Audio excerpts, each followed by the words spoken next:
السلام علیکم ورحمۃ اللہ وبرکاتہ۔ ناظرین اکرام، حدیث ملاحظہ فرمائیں۔ یہ حدیث میں نے مولانا یوسف کاندھیلوی کی کتاب منتخب حدیث سے لی ہے۔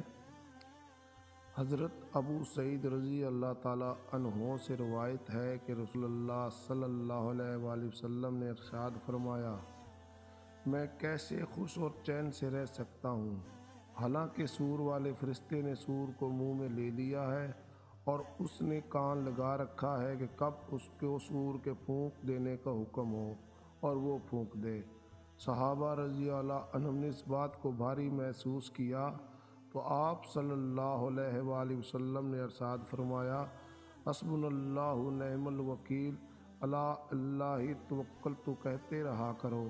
ترجمہ: اللہ تعالیٰ ہمارے لیے ہی کافی ہے اور وہ بہترین کام بنانے والے ہیں۔ اللہ تعالیٰ ہی پر ہم نے بھروسہ کیا ہے۔